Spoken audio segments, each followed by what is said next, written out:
नमस्कार, मेरा नाम है दिव्यांशी और आप देख रहे हैं दी लल्लन टॉक। दी लल्लन टॉक के इस एपिसोड में हमारे साथ हैं खास मेहमान शुभ्रज्योति भरत जी, जिन्हें आप आर्टिकल 15 मिर्जापुर वेब सीरीज में आप देख चुके हैं और अभी आने वाली उनकी फिल्म का नाम है मैडम चीफ मिनिस्टर, जिसमें आप उन्हें देखेंगे। तो बहुत बहुत स्वागत है शुभ्रज्योति जी आपका हमारे इस खास प्रोग्राम में। और शुरुआत आपकी आने वाली फिल्म मैडम चीफ मिनिस्टर से करते हैं। तो ये रोल मिलने की, जिसमें आप मेन एंटागनिस्ट की भूमिका निभा रहे हैं, ये क्या कहानी रही, क्या बैकग्राउंड स्टोरी रही, उस पर अगर आप कुछ बात कर पाए। जी हाँ, ये थोड़ा सा अचानक हुआ यूं कि पहले तो मेरी तरफ से भी आपके दर्शकों का बहुत बहुत स्वागत और धन्यवाद मुझे याद करने के लिए। तो जहाँ तक रोल का सवाल है, उसका ऐसा था कि ये थोड़ा सा अचानक हुआ।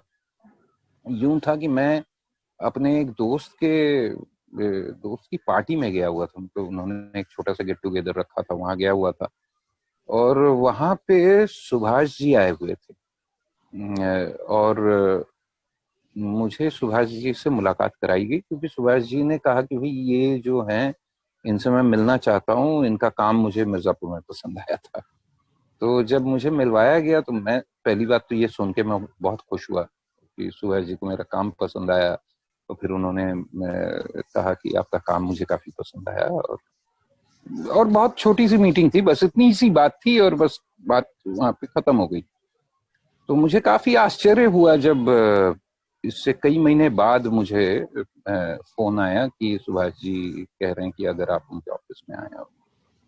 तो मैं जाके मिला तो उन्होंने फिर ये फिल्म नरेट करी और कहा कि ये वाला, और ऐसा होता है ना जब आप को रोल ना बताया गया हो पहले और फिल्म नरेट किया जा रहा हो और बाद में ये बात होती है कि ये वाला रोल है जिसके लिए आपको सोच रहे हैं।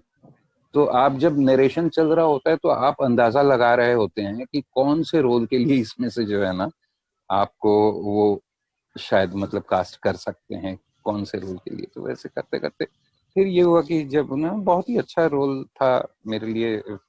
एक तो ये अनुभव ही अपने आप में बहुत अच्छा था कि सुभाष जी के साथ काम करने को मिले। साथ में जो सह अभिनेता हैं उनमें से ज्यादातरों को मैं पहले से जानता था, सारे दोस्त हैं। तो एक बड़ा रीएश्योरिंग सा फीलिंग होता है ना ऐसे, जब आप अपने ही दोस्तों के साथ किसी अच्छे प्रोजेक्ट में काम कर रहे होते हैं। तो उस तरह का एक एक्सपीरियंस था, बड़ा अच्छा था। तो हाँ, यूं मुझे ये रोल मिला। अब अभी आपने सुभाष जी की बात कही, तो उनके डायरेक्टोरियल अप्रोच के बारे में आपसे जानना चाहेंगे। इस पूरी फिल्म की शूटिंग के दौरान जो आपने अनुभव किया, जो एक्सपीरियंस किया, कैसा लगा? मेरा अनुभव ये रहा कि वो जो है एक्टरों के साथ बहुत गहरे तक जाकर काम करते हैं। कई बार ऐसा होता है कि अलग अलग डायरेक्टर होते हैं, अलग अलग निर्देशकों का अलग अलग तरीका होता है काम करने का। कई निर्देशक हैं जो छोड़ देते हैं एक्टरों पे कि भाई वो जो कर रहे हैं। हाँ, कई कई निर्देशक हैं जिन्हें जो एंड रिजल्ट है उससे मतलब होता है, बाकी वो एक्टर कैसे उस एंड रिजल्ट तक पहुंच रहा है इस बात को लेके वो अपना बहुत ज्यादा सर नहीं खपाते हैं। क्योंकि वैसे भी जो डायरेक्टर होता है उसके सर में बहुत कुछ और भी चल रहा होता है, क्योंकि उसी को सारी चीजों को जो है ना, ये नैया उसी को पार लगाना होता है। लेकिन सुभाष जी के साथ ये रहा कि उनका तरीका ये है कि वो एक्टर के साथ बहुत गहरे तक काम करते रहते हैं। और वो मतलब ऐसा भी हुआ है शूट के दौरान कि भाई उससे पहले हम लोगों ने खूब सारी रीडिंगें की, खूब खूब रिहर्सलें की, जिससे वो समझ में आता है कि उनका क्या पर्सपेक्टिव है, वो किस तरीके से देख रहे हैं। कई बार वो जो है ना एक लाइन को बोल के भी सुनाते हैं कि भाई मैं ये चाह रहा हूँ कि ऐसे जो है ना। इस बात से मुझे लगता है कि अगर वो अभिनय करें कभी तो बहुत अच्छे अभिनेता भी होंगे।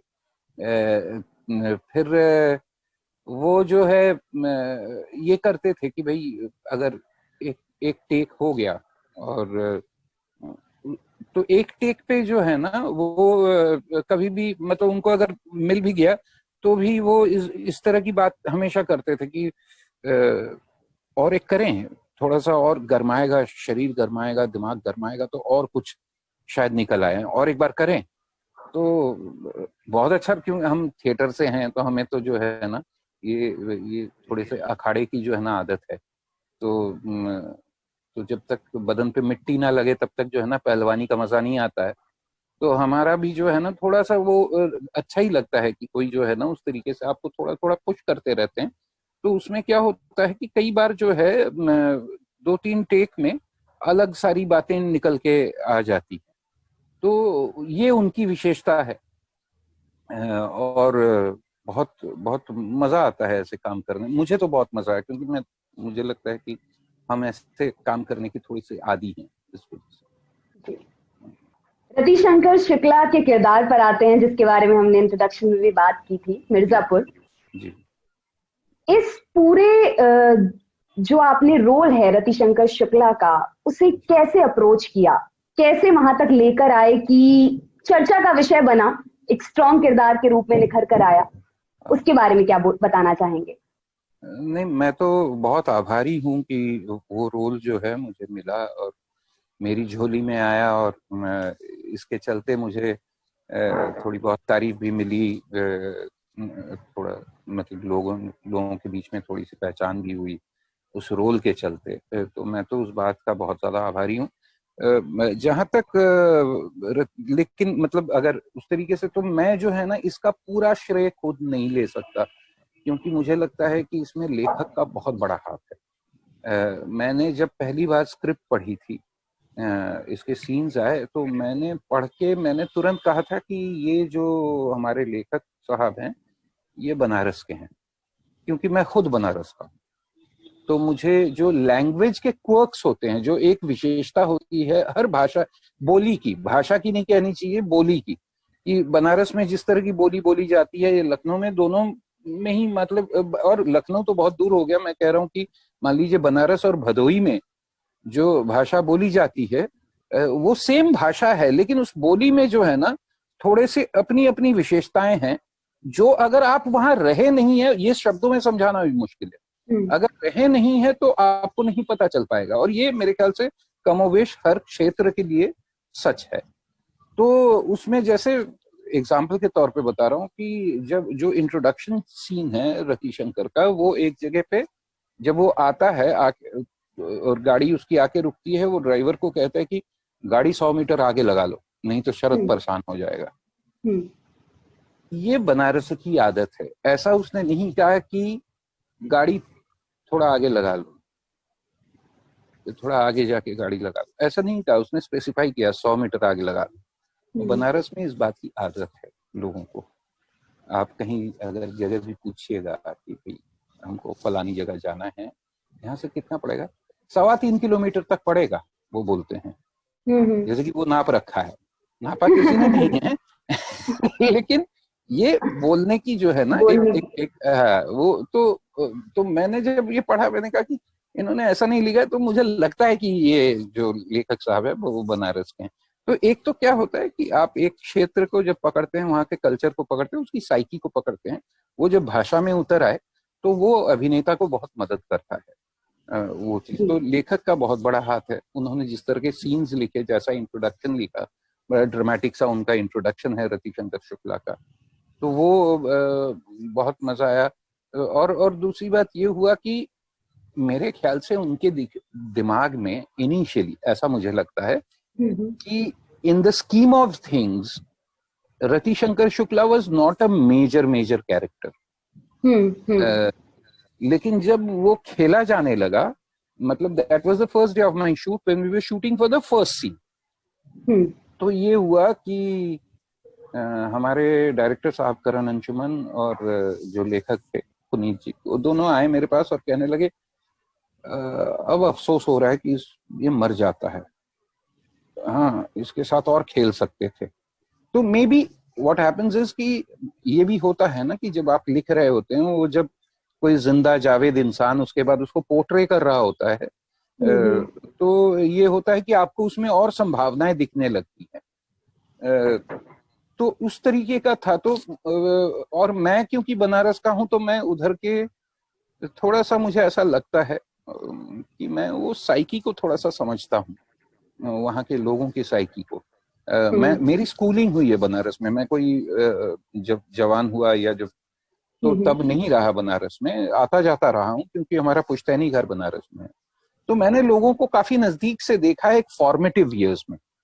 ऐसे लोगों को भी देखा है जो छटे हुए बदमाश है, और ऐसे लोगों को भी देखा है जो साहित्यकार हैं, जो क्लासिकल म्यूजिशियंस हैं, उनको भी देखा है, और जो बड़े बदमाश हैं उनको भी देखा है। तो the people who are violent, their predisposition towards violence has always intrigued me, कि उनका जो है ना वायलेंस में जो एक अजीबोगरीब उनको मजा मिलता है, ये क्यों होता होगा? ये क्यों दिमाग में ये बात क्यों आती होगी? इज इट कल्चरल और is it something which you are born with? ये मुझे हमेशा जो है ना एक इंटरेस्टिंग बात लगती है, और मैं ऐसे बहुत सारे लोगों से मिला हूँ who have this predisposition towards violence। तो मुझे इसलिए रतिशंकर शुक्ला करने में जो है ना खासी दिक्कत नहीं हुई। ओके, अभी आपने कहा कि डायरेक्टर साहब ने बोला कि और खेला जा सकता था रतिशंकर शुक्ला के किरदार के साथ। मिर्जापुर 3 में पॉसिबिलिटीज हैं कि कुछ? देखिए, मुझे तो नहीं मुझे यहाँ पे गोली मारी गई है मिर्जापुर 1 में। अगर यहाँ लगती या यहाँ लगती गोली, कुछ तो बैकड्रॉप में भी हाँ, क्या पता, मतलब वैसे लेखक लोग तो कुछ भी कर लेते हैं, कुछ भी कर लेते हैं। हाँ, लेकिन मतलब कहानी का मैजिक ही ये है कि आप किसी भी तरीके से कहानी को घुमा सकते हैं, provided you have the skill. But I मतलब मुझे इस तरह का कोई इत्तला नहीं है, और मुझे नहीं लगता है ऐसा होना थोड़ा सा मुश्किल है। अभी कहानी आगे बढ़ गई है, नए कैरेक्टर्स आ गए हैं, उनके साथ नई समस्याएं जुड़ गई हैं। क्योंकि शरद इम्पोर्टेंट किरदार रहेंगे मिर्जापुर 3 के, जैसा अनुमान लगाया जा रहा है, तो उसी हिसाब से। और शुभ्रज्योति जी, एक सवाल ये कि कोई शूटिंग के दौरान का, क्योंकि कोई मजेदार वाक्य जो आप साझा करना चाहें हमारे दर्शकों के साथ मिर्जापुर की शूटिंग के दौरान का? मिर्जापुर की शूटिंग के दौरान का, मिर्जापुर असल में 2 साल पहले शूट किया, अभी तो याद भी नहीं है बहुत सारी बातें। सच कहूं तो मैं आपको आर्टिकल 15 के दौरान एक बात हुई ये बताता हूँ, क्योंकि वो भी एक बहुत ही नायाब एक्सपीरियंस रहा मेरे लिए। तो और बहुत ही मजेदार। तो हमारे एक अभिनेता को, उनका एक एक्शन सीक्वेंस था। एक्शन सीक्वेंस ऐसा था कि उनका एक्सीडेंट होना था, और उनको अनुभव सर ने इस बात पे कन्विंस कर दिया कि कल तुम्हारा शूट होना है, और जो स्टंट ड्राइवर आता है, जो स्पेशलाइज्ड ड्राइवर होते हैं, जो गाड़ी से एक्सीडेंट कराई जाती है, वो ड्राइवर आ नहीं पाया है, उसके टिकट का कुछ मसला हो गया है, तो वो पहुंच नहीं पाया है। तो हम यहीं से एक ट्रक ड्राइवर को हायर करेंगे और वो सीन तुम्हारे साथ शूट होगा। हाँ, तो हम ये कह रहे हैं, जो हमारे जो फाइट मास्टर साहब हैं, उनको हम ये कह रहे हैं कि तुमको खूब सारी पैडिंग पहनाएं और ऐसा कहें। अब वो भी भौचक्का हो गया कि पैडिंग से अगर ट्रक पर चढ़ गई तो पैडिंग से क्या होने वाला है। और सारे लोगों को अनुभव सर ने धीरे से कह दिया, सारे एक्टरों की मैंने ऐसा कहा है, तुम लोग भी इसी बात पे खेलते रहना। और हम लोग बेचारे, वो हमारे बड़े अच्छे दोस्त हैं, उनको हम कहते रहे कि अरे आप जो है देख लीजिए, कोई उनको धीरे से मना कर रहे हैं कि आप मना क्यों नहीं कर देते, ऐसे जान की बाजी थोड़ी ना लगाने के लिए आए हैं। कोई बोल रहे अरे सर कर लीजिए, अभिनेता तो सब कुछ कर सकता है।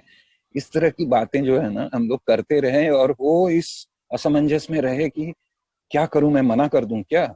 हाँ, नहीं सर, जान का रिस्क तो नहीं ले सकते सर, ये कोई बात थोड़ी ना हुई। ऐसे ये भी कहते रहे। एट द सेम टाइम उनको लगता है कि अभिनेता का दिल है, उनको ये लगता है भाई अभी रोल कर रहा हूँ तो अभी तो मतलब इसका अंत देख के ही छोड़ूंगा ना, अब जो है।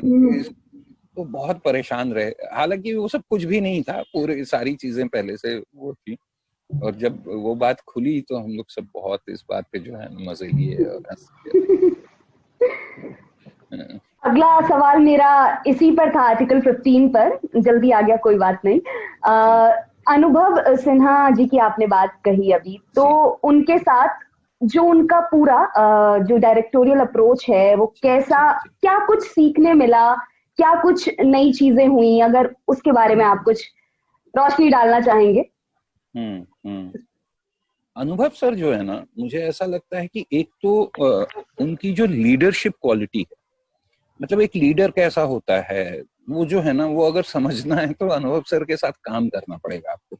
जो जिनमें जो है इतनी क्षमता है पूरे यूनिट को साथ लेके चलने का, किसी एक को भी जो है ना, nobody will feel left out if he works with अनुभव सिन्हा। सब लोगों को लगता है कि हम जुड़े हुए हैं और सबको साथ लेके, सबको एंथ्यूज करके, इसके लिए एक इंसान को बहुत सारी एनर्जी खर्च करनी पड़ती है। It's a very tiring process ना, अगर जब आप सबको एनर्जी दे रहे हैं और सबको आप एंथ्यूज कर रहे हैं।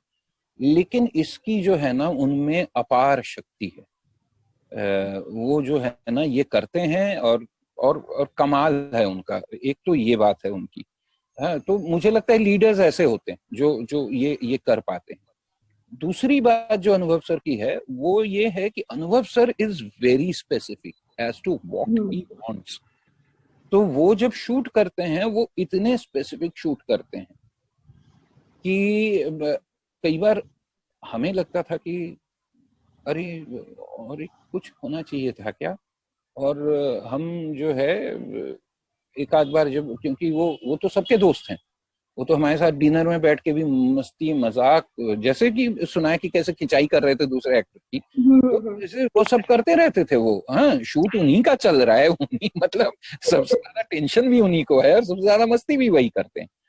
तो उनका जो है तो वो उनको कि सर, और एक आध रिएक्शन शॉट वॉट, तो वो कहते थे कि देखो यार, मैं ये सब नहीं करता कि जस्ट इन केस एक शॉट लेके और रख लेता हूँ, ये मैं नहीं करता, क्योंकि उसका कोई अंत नहीं है।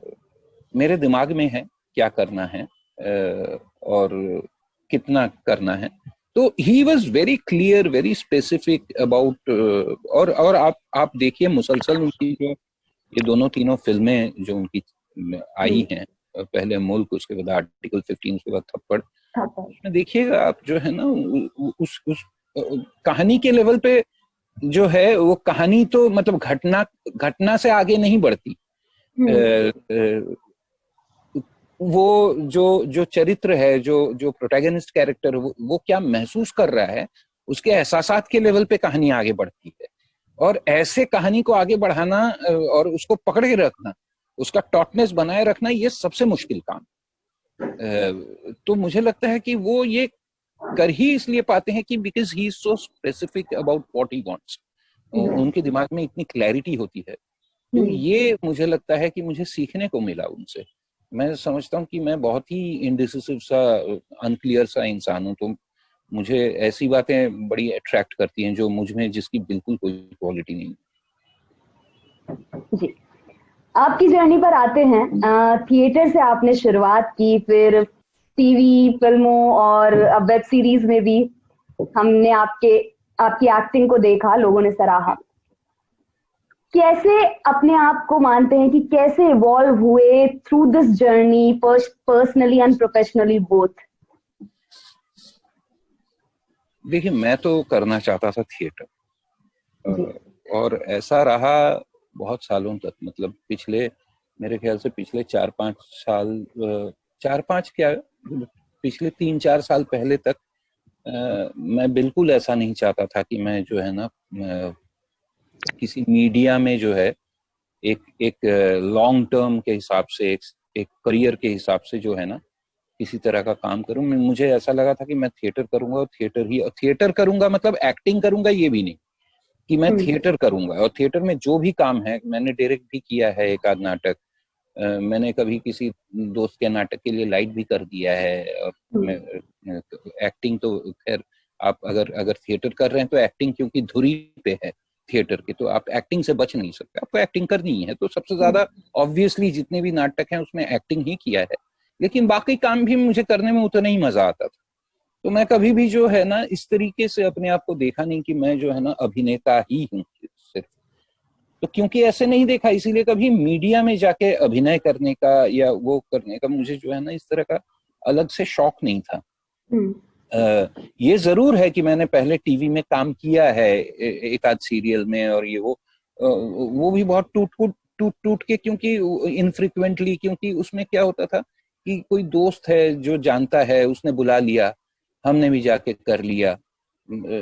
उसी तरीके से एक आध पहले फिल्म में भी छोटा मोटा रोल किया है, वो भी ऐसे ही है कि कोई जानता था इसलिए उसने बुला लिया, उसको लगा कि भाई ये एक छोटा सा रोल है, उसमें जो है ना ये फिट हो जाएंगे, तो बुला लिया, तो मैंने भी जाके कर लिया। लेकिन उसको बहुत ज्यादा इस विधा को सीरियसली जो है ना, ये कन्फेशन है कि मैंने पहले लिया नहीं था। आज से 3-4 साल पहले ये हुआ कि मैं जो है धीरे धीरे थोड़ा सा अभिनय के बारे में और ज्यादा गहरे से सोचने लगा। और मतलब गहरे से सोचना क्या था, विथ ऑल ह्यूमिलिटी, मैं 25 साल से ऊपर हो गया थिएटर कर रहा हूँ, तो गहरे से काफी दिनों से सोच रहा हूँ। लेकिन ये है कि उस बात को कबूल लेना कि हाँ आप अभिनेता है, ये मेरी जिंदगी में बहुत बाद में हुआ। हो सकता है कि मेरा दिमाग स्लो हो या जो भी है, लेकिन ऐसा हुआ थोड़ा सा बाद में, आज से कुछ 3-4 साल पहले। और तब से मैंने ये पाया कि आप जब अभिनेता होते हैं तो आप, जैसे कि कोई पेंटर होता है, वो हर एक मीडियम में पेंट करना चाहता है। वो कभी पेपर और वाटर कलर ऑन पेपर भी करेगा, कभी ऑयल ऑन कैनवस भी करेगा, और कभी फ्रेस्को भी करेगा। तो उसी तरीके से मुझे लगता है अभिनेता जो है वो कभी इस विधा में भी काम कर लेता, कभी उस विधा में भी काम कर लेता, वो अभिनेता होता है। वो स्टेज पे भी करता है, वो कैमरे के सामने भी करता है, वो वेब सीरीज भी करता है और फिल्म भी करता है। तो जहां पे भी उसको काम मिलेगा और काम अगर उसको पसंद आएगा तो वो करेगा। तो ये मैंने तय किया, तो तब से मैं ये कर रहा हूँ। तो मैंने 93 में थिएटर, एक तरीके से अगर कोई डेट बैठाने की बात हो तो 93 में मैंने एकजुट थिएटर ग्रुप ज्वाइन किया, जो कि नादिरा जी का ग्रुप है, नादिरा जहीर बब्बर का। उसके बाद मैंने वो कर लिया, एक चेतन दातार, एक बड़े बड़े अच्छे प्ले राइट डायरेक्टर मराठी के, उनके साथ काम किया बीच में। और ऐसे में, लेकिन नादिरा जी के ग्रुप से जोड़ा रहा मैं करीब 14-1 साल, मतलब 2007 तक मैं रेगुलर उस ग्रुप में काम करता रहा। और उसके बाद फिर मैंने फ्रीलांसिंग शुरू किया कि अलग अलग डायरेक्टरों के साथ काम करूं। तो उसमें सुनील शानबाग, मानव कौल उस दौरान जो है लगातार नाटक लिख रहे थे और कर रहे थे, तो मानव के साथ मैंने 2-3 नाटकों में काम किया। फिर बेंगलोर में एक बड़े इंटरेस्टिंग और प्रॉमिसिंग प्ले राइट डायरेक्टर हैं, अभिषेक मजुमदार नाम से, उनके साथ जाके बेंगलोर में हमने नाटक में काम किया। ये सब फ्रीलांसिंग में कर ही रहा था कि उस दौरान फिर धीरे धीरे मुझे लगने लगा नहीं, मुझे दूसरी विधाओं में कोशिश करनी चाहिए। तो जाके मैंने फिर ये करना शुरू किया। ऐसा है मेरी जर्नी, ऐसा कोई खास नहीं है, मतलब नॉर्मल सी है। बस ये है कि 4 साल जो है एनसीपीए लाइब्रेरी में बैठ के शुरुआत में सिर्फ थिएटर की पढ़ाई की और कुछ नहीं किया। जिस उम्र में लड़के जो है पब्स में जाना, डिस्कोज में जाना, और मतलब प्रेम प्रसंग, ये सारी चीजों में इंटरेस्ट रखते हैं, उस दौरान मैं सिर्फ एनसीपी लाइब्रेरी जाता था और थिएटर पढ़ता था और कुछ नहीं किया। बहुत कमाल। अगला सवाल, अभी आपने कहा कि एक अभिनेता हर विधा में काम करता है, चाहे वो वेब सीरीज हो, चाहे वो फिल्म हो, चाहे वो थिएटर हो। वेब सीरीज, और क्योंकि अभी जैसे कोरोना काल आया और ज्यादातर फिल्में ओटीटी पर रिलीज हुई, आप क्या देखते हैं कि फिल्में और वेब सीरीज ये एक दूसरे से एक कंपटीशन में होंगी, या कैसे चलेगा आपके हिसाब से आगे आने वाला समय? देखिए, असल में मुझे ऐसा लगता है कि 20वीं और 21वीं सदी में फिल्म का कोई कंपटीशन नहीं। अगर इसको सिर्फ और सिर्फ आप एंटरटेनमेंट छोड़ें थोड़ी देर के लिए, अगर इसको एक कला के विधा की तरह से, कला शैली की तरह से भी देखें, तो इसने आम इंसान की जिंदगी पे फिल्म ने जितना असर किया है, और हर एक इंसान को छुआ है ना, उतना शायद थिएटर नहीं छू पाया, या क्लासिकल म्यूजिक नहीं छू पाया, क्लासिकल नृत्य नहीं छू पाया। हर एक इंसान के ऊपर फिल्मों का कोई ना कोई असर है, चाहे हम कभी कोई फिल्मी गीत गुनगुना दें, सिर्फ वो बात हो, या किसी अभिनेता को याद कर लें, या कभी किसी फिल्म की कहानी से जो है ना अपने जिंदगी की कोई बात रिलेट कर लें।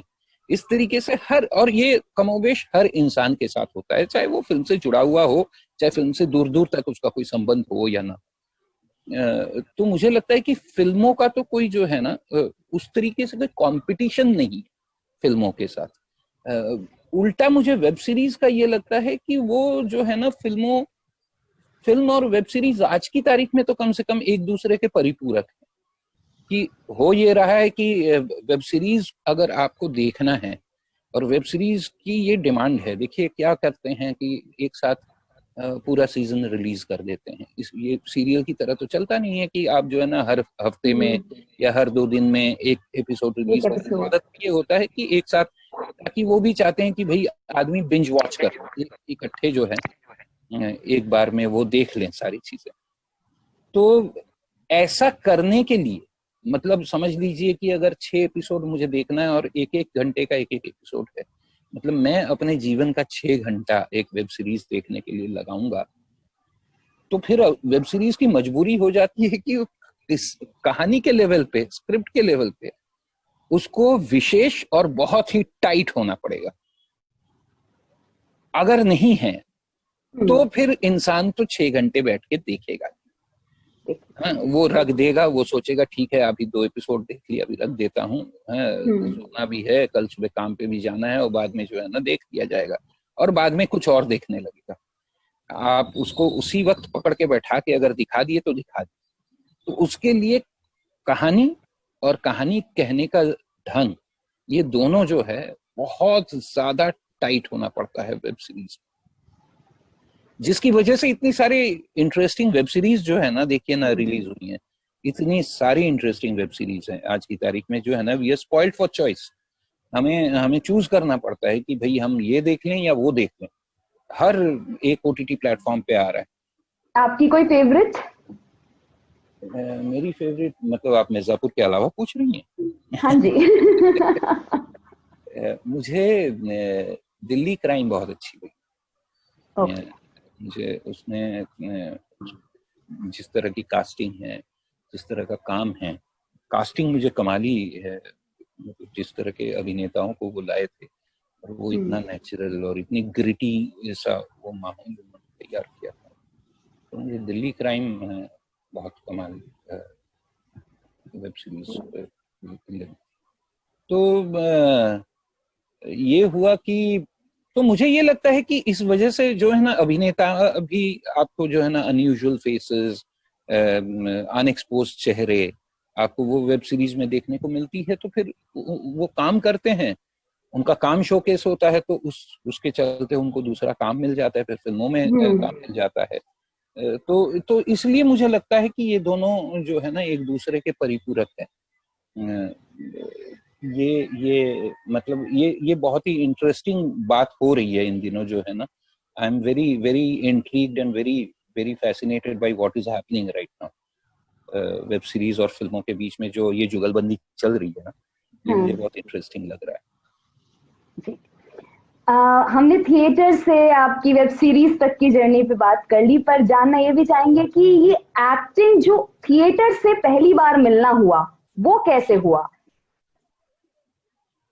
मैं मेरी स्कूलिंग बनारस में हुई, उसके बाद भी जो है ना मैं जूनियर कॉलेज जिसको कहते हैं बम्बई में, मतलब 11वीं 12वीं से जो है मैं मुंबई में हूँ, क्योंकि मेरे पापा यहाँ ट्रांसफर हो गए थे, उनका जॉब था।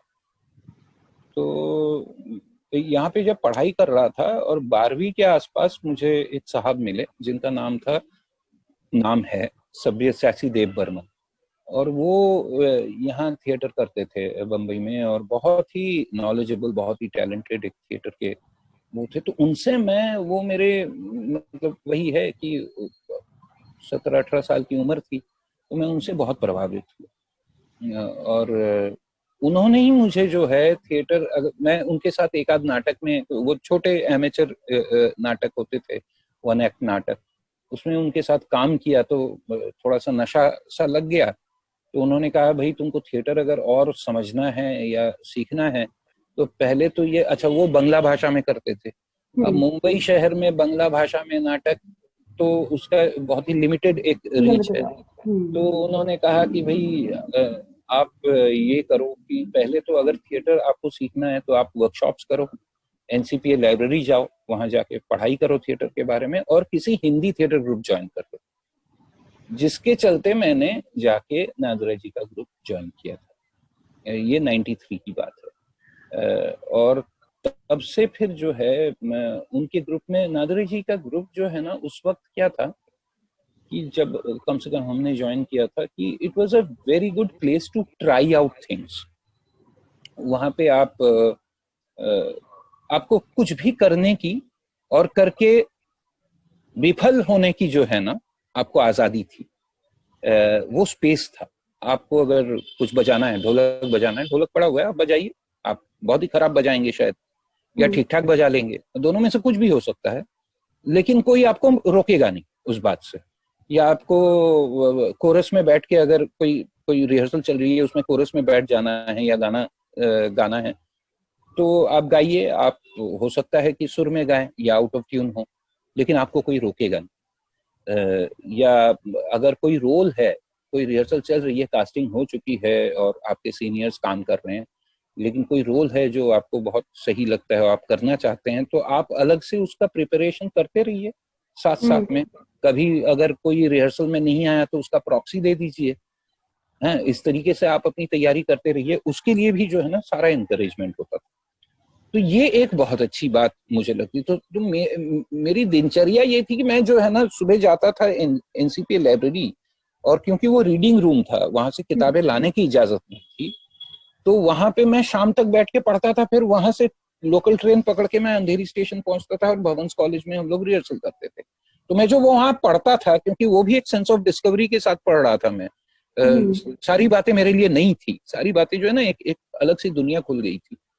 और हम जाते थे, वो पढ़ते थे, और आके यहाँ पे जो है ना आजमाइश की जगह थी एकजुट थिएटर, वहां पे जाके कोशिश करते थे उनको करने की। और कई बार वो सक्सेसफुल होते थे, कई बार नहीं होते थे सक्सेसफुल, लेकिन वो स्पेस था where you were allowed to fail, which is a very important space. दूसरी बात ये थी कि एकजुट थिएटर ग्रुप में उस वक्त हमारे जिन सीनियर्स का सानिध्य मिला, कई सारे एनएसडी के बड़े सीनियर, राष्ट्रीय नाट्य विद्यालय के सीनियर साथी जो हैं, बड़े हमारे सीनियर्स, वो तब वहाँ लगातार काम कर रहे थे उस ग्रुप में।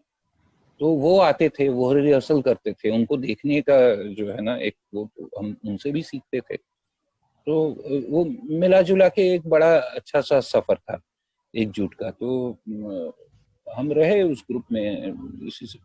तो फिर थिएटर का नशा ही चढ़ गया। फिर जो है ना वो, फिर आप थिएटर का नशा कैसे समझा सकते हैं किसी को? उसी तरीके से जैसे जो है ना, आप क्यों अपना ही पैसा खर्च करके सिगरेट खरीद के अपनी ही सेहत बिगाड़ते हैं, ये कैसे आप किसी को लॉजिकली समझा सकते हैं ना? इसका कोई लॉजिक नहीं है। नशा तो नशा होता है।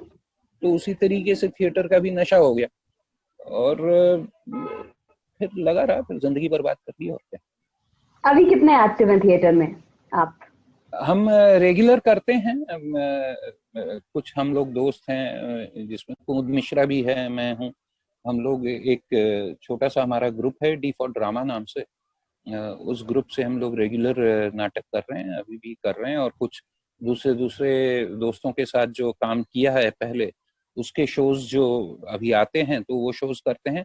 नया नाटक इस साल कोई नहीं किया कोविड के चलते, नहीं तो कोई नया नाटक भी शायद कर लेते।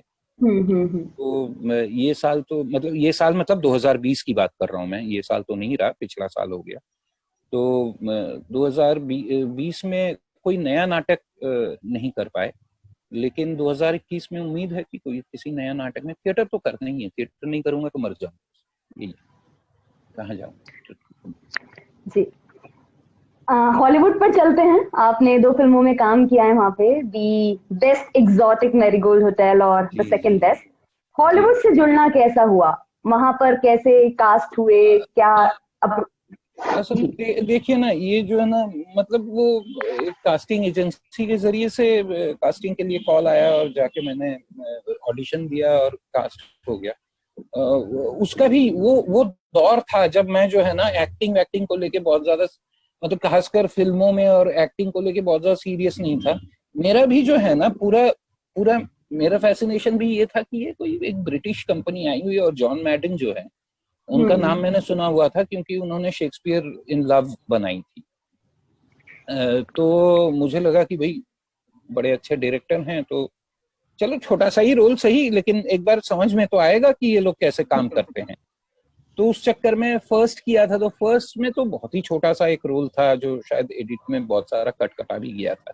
हाँ, लेकिन वहां पे जो एक्टर्स हैं, खासकर टॉम विल्किंसन, उनसे बैठ के बातचीत करने का मौका मिला, और इतनी अच्छी बात हुई, इतनी लंबी चर्चा हुई हमारी, जबकि मुझे सावधान किया गया था कि बिवेयर ऑफ टॉम विल्किंसन, हाँ, he is the grumpiest of the lot, ऐसे मुझे कहा गया था। हालांकि उनसे जो है ना सबसे ज्यादा अच्छी बातचीत हुई मेरी, ये फर्स्ट मैरीगोल्ड होटल की बात है।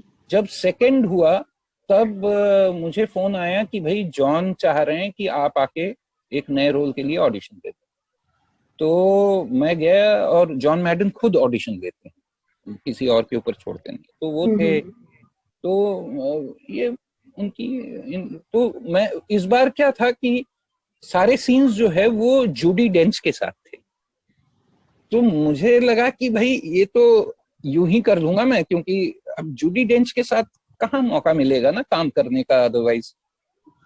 तो इसमें भी it's a small role by any major, it's not a huge role, but the point is that क्योंकि जूडी डेंच थी, तो फिर मैंने सोचा कि काम कर लेते हैं, तो किया। और जूडी डेंच के साथ काम करने का जो अलग सा एक अनुभव है, जो मजा है, और सबसे क्या होता है कि जो आपके कैमरे के पीछे जो बातचीत होती रहती है, और क्या करते हैं, वो क्या करते हैं एज एन एक्टर, उनका स्किल लेवल किस तरीके से डेवलप्ड है, वो एक समझने की जो कोशिश होती है आपकी, उसमें बड़ी सारी जो है ना इंटरेस्टिंग बात आपको लगती है कि अभी जूडी डेंच हमसे बात कर रही हैं, और जैसे नॉर्मली जैसे मान लीजिए हम दोनों बात कर रहे हैं, इसी तरीके से वो बात कर रही हैं, और अचानक जो है डायरेक्टर कहते हैं okay so we are ready, हाँ, एंड लेट्स रोल, और कह के जो है ना वो एक्शन बोलते हैं। और हमें दिखता है कि जूडी डेंच की बातचीत के सुर में या लहजे में किसी तरह का बदलाव नहीं है, वो अभी भी सीन की लाइनें वैसे ही बोल रही हैं जैसे कि इससे पहले हमसे बातचीत कर रही, वो इतनी स्वच्छंद और सहज और नेचुरल। तो मुझे तो ये सीखने की बात है। हमारे लिए क्या होता है कि हाँ चलो चलो अब एक्टिंग करते हैं, अभी रोल बोल दिया है, कैमरा रोल हो गया है, तो वो उनकी एक्टिंग में एक्टिंग है ही नहीं। सॉरी, मैं ये जरा खिड़की खोल रहा हूँ, मेरे ख्याल से रोशनी बहुत कम हो रही है। कोई दिक्कत नहीं जी। तो ये जो है मुझे सबसे ज्यादा इंटरेस्टिंग बात लगी उनके साथ काम करने का, और बहुत स्वच्छंद तरीके से काम करते हैं। ये एक्चुअली ये हॉलीवुड नहीं उतना, ये ब्रिटिश प्रोडक्शन था, तो ये सारे एक्टर्स ब्रिटिश थे बहुत सारे। हमारे दूसरे दूसरे दोस्त भी उसमें काम कर रहे थे, बहुत सारे लोग, तो उनसे भी एक आध मुलाकातें हुई उस दौरान, क्योंकि सब आ जा रहे थे। ये हो रहा था ना, सबको, सबके छोटे छोटे रोल्स थे जो आते थे अपना अपने शूटिंग के दौरान, और फिर लौट आते थे मुंबई। ये जयपुर के आसपास सारा शूट हो रहा था। तो बहुत ही यादगार एक्सपीरियंस कुल मिला के ऐसा रहा। जाते जाते आखिरी सवाल, 2021 में हम आपको किन प्रोजेक्ट्स में देख सकते हैं मैडम चीफ मिनिस्टर के अलावा?